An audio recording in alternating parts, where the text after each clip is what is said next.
La identidad y semejanza de la sinonimia. Se denomina sinonimia a la relación que se establece entre dos palabras que tienen el mismo significado.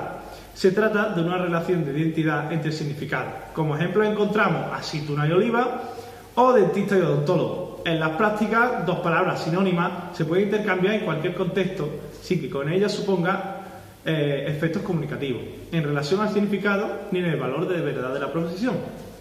Las dos propiedades características de la sinonimia absoluta son: los dos significados tienen el mismo contenido semántico y las dos palabras pueden intercambiarse libremente sin que se produzca ningún tipo de contraste. ¿Existe realmente la sinonimia? En ocasiones resulta difícil caracterizar si dos palabras son sinónimas, ya que el significado de la misma se presenta como una realidad multifacética. Por ejemplo, coche en España y carro en América tienen el mismo significado, sin embargo, la diferencia de su uso y la distribución geográfica provoca que la citación de un término por otro reste naturalidad a la expresión. Si se adopta este punto de vista, ocurre algo parecido a menor escala con el ejemplo de sinonimia que comentábamos anteriormente, aceituna y oliva. La preferencia por una denominación u otra subyace en diferencias diatópicas, es decir, geográfica y dialectal, e incluso podría plantearse que su significado no sea completamente idéntico, ya que quienes llaman aceituna al fruto del olivo no dicen aceite de aceituna, sino aceite de olivo. Este ejemplo, así como otro, pero de manifiesto la existencia de tres grandes problemas para la noción de sinonimia entendida como identidad. Existen tres, que son el problema de las diferentes dimensiones del significado, el problema de las diferentes combinatorias de dos unidades y el problema de la no identidad de todos los significados de dos palabras.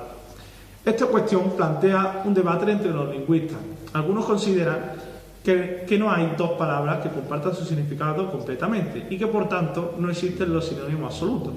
Apelan al hecho de que resulta antieconómico para un sistema duplicar innecesariamente términos, proponiendo que dos palabras de significado parecido tenderán a diferenciarse.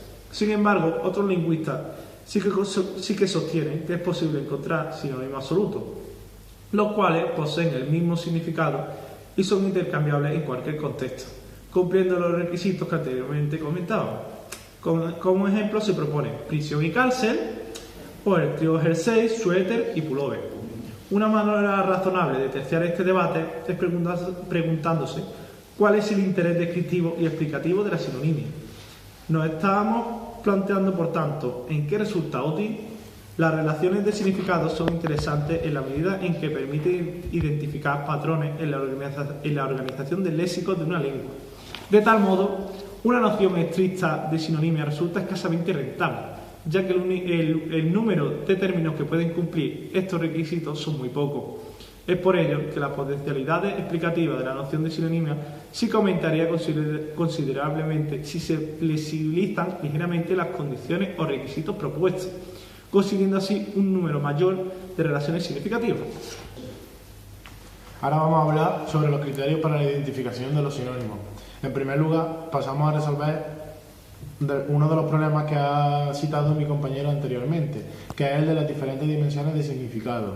La estrategia consiste en considerar solamente el contenido descriptivo y dejar de lado las diferencias de la naturaleza diatópica, diastráctica o diafásica. De este modo, definimos dos sinónimos como dos términos que poseen el mismo contenido descriptivo, aunque no puedan intercambiarse entre sí en todos los contextos. Un ejemplo claro de sinónimo sería borrachera y su sinónimo sería tajada, trompa, cogorza, embriaguez, etc., que todos aluden a la misma realidad, y uno más específico sería la intoxicación etílica. Una prueba formal para comprobar los sinónimos sería la prueba de equivalencia, que consiste en postular la equivalencia en estructuras condicionales en las que se afirma un término implica otro. Un ejemplo sería decir: si es cierto que alguien ha cogido una cogorza, entonces es cierto que ha cogido una tajada, que sería verdadero. Esta proposición se considera tautología, por lo que es verdadera por definición, pero como también es verdadera tanto en una dirección como en otra, se denomina entrañamiento simétrico. También podría darse el caso de que los dos sinónimos sean contrapuestos en una proposición. Por ejemplo, el sinónimo prisión y cárcel, si decimos que este lugar no es una prisión, pues sería que tampoco es una cárcel, por lo que se contrapone, y también sería una forma formal de comprobar los sinónimos. Por otra parte, si un hablante te preguntara qué significa cogorza, indicará inmediatamente que equivale a borrachera, sin que las diferencias de registro interfieran en esta relación. En este sentido, la sinonimia tiene realidad psicológica y forma parte del conocimiento implícito de los hablantes. Esta noción de sinonimia ha constituido los diccionarios de sinónimos y, de este modo, hemos resuelto el problema que planteaban las dimensiones no descriptivas del significado. En segundo lugar, tenemos el problema que tiene que ver con la diferente combinatoria de algunos términos. Por ejemplo, decimos que es aceite de oliva y no aceite de aceituna, o cólico neofrítico y no cólico renal.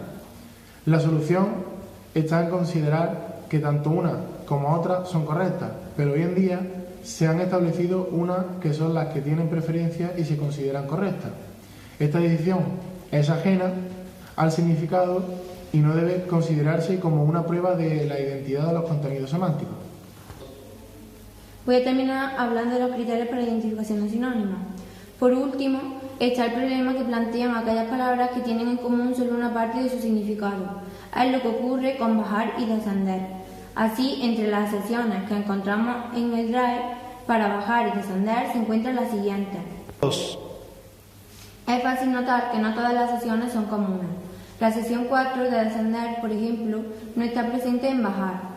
Este hecho en realidad no representa un problema para la sinonimia, ya que, como se dijo al comienzo de este capítulo, las relaciones que estamos considerando no se establecen entre palabras, sino entre significados. Por lo tanto, la relación de identidad que nos interesa es la que existe entre las acepciones 1 de ambos verbos, o entre la acepción 5 de bajar y la 2 de descender. Estos significados son idénticos y en este sentido las formas que lo transmiten son sinónimas. La existencia de significados no comunes no es un obstáculo para establecer la relación de sinonimia de los significados que sí pasan la prueba de equivalencia. Esto explica por consiguiente que la lista de sinónimos que recogen los diccionarios para cada palabra no necesariamente sean sinónimos entre sí, ya que cada uno recoge una sección diferente del tema de partida. Por ejemplo, si se buscan los sinónimos de la palabra difícil, se encuentran entre otros los siguientes términos: dificultoso, arduo, espinoso, embarazoso, delicado, peliagudo, peligroso. Cada uno de ellos recoge una sección diferente de difícil y presenta una combinatoria también diferente. Podemos decir indistintamente un trabajo difícil o un trabajo arduo, pero si decimos un trabajo delicado o un trabajo peligroso, estas construcciones ya no tendrán la misma interpretación. En cambio, sí puede decirse indistintamente una situación difícil, o una situación delicada, o una situación embarazosa. Quienes manejan un diccionario de este tipo deben saber, en consecuencia, que no sirve cualquier término, sino que debe seleccionarse en función del contexto de uso. Esto es cierto también para los diccionarios bilingües. Entre los significados que se recogen para una misma palabra puede haber muchas equivalencias, que sean solo parciales y correspondan a acepciones diferentes. El hecho de que las relaciones que estamos estudiando se den entre significados y no entre palabras o expresiones permite entender también de manera natural que no puede hablarse de sinonimia, siempre que las expresiones apunten a un mismo referente. Por ejemplo, las expresiones Nueva York, la Gran Manzana o la ciudad de los rascacielos se utilizan las tres para hacer referencia a la misma ciudad, pero no por ello son sinónimas, ya que no hay una identidad de significado. Los nombres propios carecen de él, sino identidad de referente. Se dice, en consecuencia, que estas expresiones son correferenciales.